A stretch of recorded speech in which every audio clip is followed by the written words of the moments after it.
Hello guys, welcome back to my channel. मैं हूं खुशी और आज हम कुछ इंटरेस्टिंग डिस्कस करने वाले हैं। कुछ इंटरेस्टिंग डिस्कस करने से पहले मैं आपको अपनी पिछली वीडियो से लेकर पिछली वीडियो से रिलेटेड कुछ अपडेट्स देना चाहती हूं।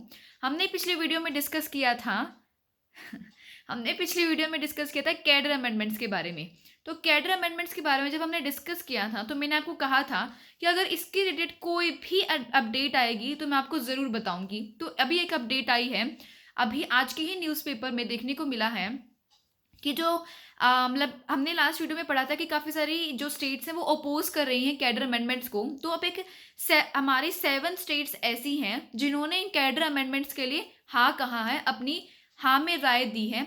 तो वो स्टेट्स जैसे कि हरियाणा, मध्य प्रदेश, मणिपुर, ये 7 स्टेट्स में इंक्लूडेड हैं जिन्होंने इन कैडर अमेंडमेंट्स को फेवर किया है अपनी तरफ से। और बाकी 5 स्टेट्स ऐसी हैं जैसे कि वेस्ट बंगाल, छत्तीसगढ़, झारखंड, जिन्होंने अपनी तरफ से नो कहा है, यानी कि इन कैडर अमेंडमेंट्स के खिलाफ कहा है उन्होंने। और 3 स्टेट्स तो ऐसी हैं जिन्होंने अपना ओपोजिंग व्यू, अपना जो व्यू है उनके इसको लेकर, पॉजिटिव नेगेटिव या दोनों तरह के, वो उन्होंने सीधा सीधा लेटर के थ्रू बताए हैं, जैसे कि केरला।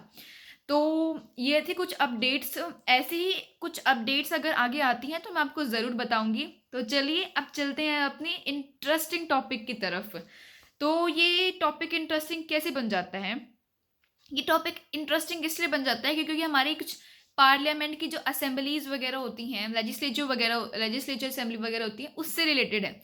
और आपको तो पता ही है, जब ऐसा कुछ पार्लियामेंट्री जो लेजिस्लेशन वगैरह होता है उससे रिलेटेड जब कोई भी न्यूज़ आती है या फिर कोई भी हम वीडियो देखते हैं तो वो हमें अपनी तरफ अट्रैक्ट कर ही लेती है। मुझे तो कर ही लेती है, मुझे तो काफ़ी पसंद है एंड होप सो आप लोगों को भी पसंद होगी। तो आज हम इसी से ही रिलेटेड कुछ अच्छा सा टॉपिक डिस्कस करने वाले हैं। तो गेट रेडी फॉर दैट। तो शुरू करते हैं। तो अभी हाल ही में न्यूज़ आई है जो हमारे FAQs यानी कि फ्रीक्वेंटली आस्क्ड क्वेश्चन से काफ़ी ज़्यादा रिलेटेड है। वो न्यूज़ कुछ ऐसी है कि अभी 12 बीजेपी MLAs हैं उन्हें सस्पेंड कर दिया जाएगा। अभी नहीं, जुलाई में कर दिया गया था। तो अभी जो जुलाई 2021 गया है उसमें उन्हें सस्पेंड कर दिया गया था और उसके लिए जुडिशियल रिव्यू डाला गया है। तो उन्हें सस्पेंड क्यों कर दिया गया था? अब सुप्रीम कोर्ट ने जो बेंच मेंबर्स थे उन्होंने इसके ऊपर क्या सवाल उठाए हैं, और जो स्टेट है जिसने इनको सस्पेंड किया है उसने अपने फेवर में क्या पॉइंट्स कहे हैं। इन तीनों तरह के क्वेश्चंस के आंसर जानने के लिए आपको मेरी वीडियो को पूरा देखना पड़ेगा। तो सबसे पहला क्वेश्चन, कहानी है क्या आखिरकार? तो कहानी कुछ ऐसी है कि 12 बीजेपी लीड MLAs जो महाराष्ट्र असेंबली के अंदर जिन्हें सस्पेंड कर दिया गया है, उनके ऊपर आरोप लगाए गए हैं कि उन्होंने कुछ जो प्रोटोकॉल्स वगैरह हैं, रूल्स वगैरह हैं, उनको तोड़ा है और वहाँ पर जो उनको एक्यूज किया गया है डैमेजिंग को लेकर के। तो उन्होंने ऐसे क्या डैमेज किया था कि उन्हें इतने ज़्यादा टाइम पीरियड के लिए सस्पेंड कर दिया गया, और इतना ज़्यादा time period in the sense 1 साल के लिए, यानी कि 12 महीने के लिए वो अब असेंबली में नहीं जा सकते, वहाँ से वो सस्पेंड कर दिए गए हैं या फिर वो अपनी बात नहीं रख सकते हैं, उनसे उनकी इस वॉइस का जो अधिकार है वो छीन लिया गया है।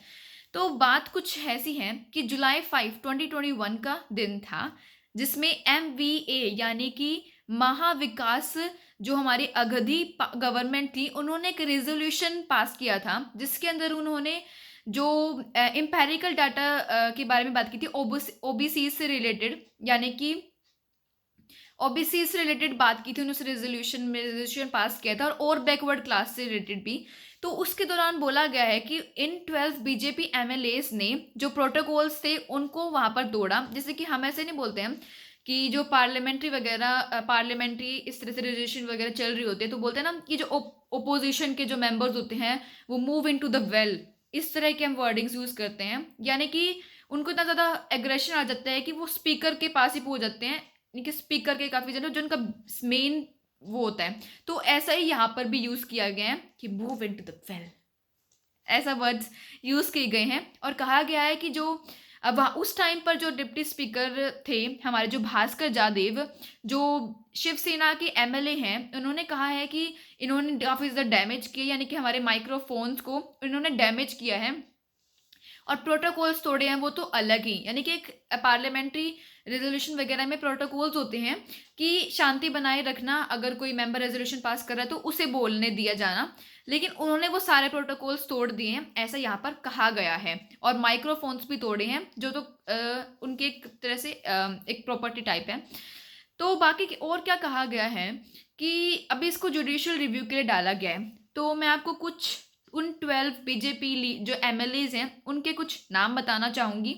उसमें से एक है डॉक्टर संजय गुत्ती, आशीष सहलकर, अभिमन्यु पवार, ये कुछ एमएलएज है जिसके नाम मैंने आपको अभी बताए हैं। अगर आपको सभी नाम जानने हैं तो आप इसको न्यूज़ चैनल्स में भी देख सकते हैं, सभी नाम वहाँ पर अवेलेबल होंगे, और इवन मैं भी आपको ये सभी नाम अवेलेबल कर दूंगी। तो अभी क्या कहा गया है कि जब पार्लियामेंट्री अफेयर मिनिस्ट्री ने जब इस रेजोल्यूशन को आगे बढ़ाया, तो उन्होंने उस टाइम पर ऐसे जब ये इस तरह से एक ये डैमेजिंग वगैरह देखी, या फिर इस तरह से जो उनका एग्रेशन वगैरह देखा, तो उन्होंने उसी टाइम उन्हें सस्पेंड कर दिया गया था। 12 बीजेपी एमएलएज को उसी टाइम सस्पेंड कर दिया गया था। तो उनको जब सस्पेंड कर दिया गया तो अभी उनके लिए जुडिशियल रिव्यू डाला गया। तो उसमें सुप्रीम कोर्ट ने क्वेश्चंस पूछे हैं स्टेट से। तो 3 बेंच मेंबर वो 3 बेंच मेंबर्स उसको हेड कर रहे थे, जिसमें थे हमारे justice Dinesh Maheshwari, justice A M खाविलवार और जस्टिस सीटी रवि कुमार। तो ये हमारे थे जिन्होंने 3 बेंच ये हेडिंग होल्ड की थी ये। तो इसके अंदर उन्होंने क्वेश्चंस पूछे हैं कि जो हमारा आर्टिकल 190 क्लोज 4 है उसके अंदर कहा गया है कि अगर कोई भी एमएलए 60 डेज से ज़्यादा एब्सेंट रहता है एक असेंबली के अंदर, तो उसकी जो सीट है उसको वैकेंट कर दिया जाएगा, यानी कि अब वो वहाँ का मेंबर नहीं रहेगा। तो क्या उन्होंने फिर ये क्वेश्चन पूछा स्टेट से, तो क्या ये आपका सही रहेगा? यहाँ पर भी 60 दिन का एक सेट किया गया टाइम पीरियड, और आपने तो बिल्कुल 1 साल ही कर दिया। बाकी उन्होंने सेकंड क्वेश्चन पूछा है कि जो हमारा रिप्रेजेंटेशन ऑफ पीपल एक्ट है 1951, उसके अंतर्गत जो सेक्शन 151 ए है उसके अंदर भी कहा गया है कि जो ये सस्पेंशन होता है, यानी कि सस्पेंशन यानी कि जो वो वैकेंसी होती है उस सीट की, उसके बाद उसको हटा दिया जाता है उस एमएलए को, तो उसके लिए बाय इलेक्शन होते हैं विद इन द 6 मंथ्स, यानी कि वो सीट वैकेंट नहीं रहनी चाहिए, उसके लिए इलेक्शंस हो जाते हैं। तो अगर वहां पर भी 6 मंथ हमारे लिए एक टाइम पीरियड सेट कर दिया गया है, तो आप 1 साल किस बेसिस पर कह रहे हैं इतने ज़्यादा टाइम पीरियड? क्या इतना ज़्यादा टाइम पीरियड सही रहेगा? आप अपने व्यूज़ मुझे ज़रूर बताना। तो वैसे इतना सा टाइम पीरियड अगर हम देखें तो 1 साल, यानी कि 1 साल तक कोई एमएलए अपनी कॉन्स्टिट्यूएंसी को वहाँ पर रिप्रेजेंट नहीं कर पाएगा। इसके ऊपर भी सुप्रीम कोर्ट ने बोला है। अब स्टेट ने अपने फेवर में क्या पॉइंट्स रखे?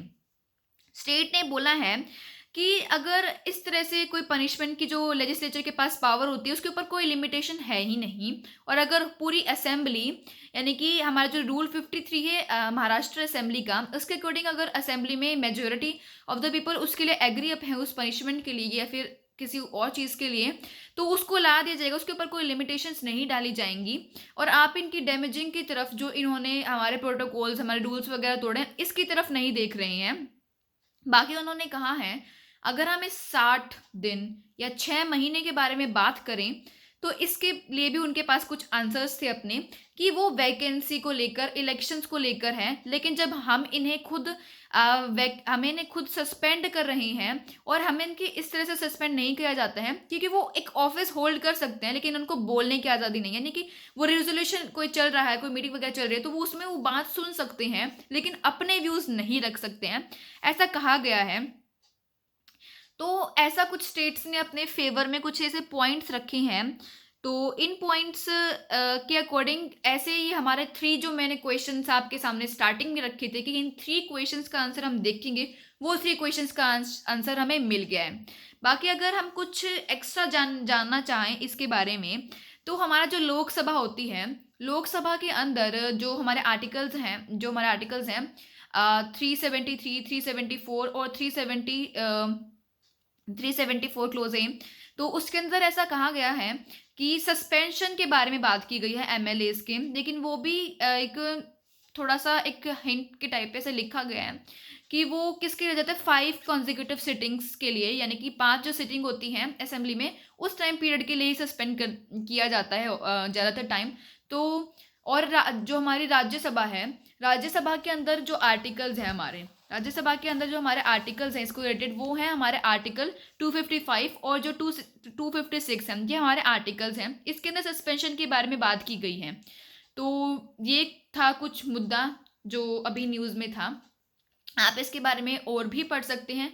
अगर मेरे को इसके बारे में और भी कोई ऐसी बात जानने को मिलती है जो मैंने आपको अभी नहीं बताई हो, तो मैं आपको ज़रूर बताऊंगी। कोई भी अपडेट्स या फिर कोई भी जो इसका जो रिजल्ट वगैरह निकलेगा, कॉन्सिक्वेंसेज वगैरह, जो रिजल्ट्स आउटकम्स आएंगे उससे रिलेटेड। तो बाकी अगर आपको मेरी इस वीडियो से कोई भी नॉलेज मिली हो या फिर कोई भी ऐसी बात जानने को मिली हो जो आपके लिए बेनिफिशियल हो, तो please subscribe to my channel and hit the like button and don't forget to click on the bell icon, ताकि आप मेरे सारे वीडियोस का नोटिफिकेशन टाइम टू टाइम ले सके। सो that's all about today's session. Thank you very much.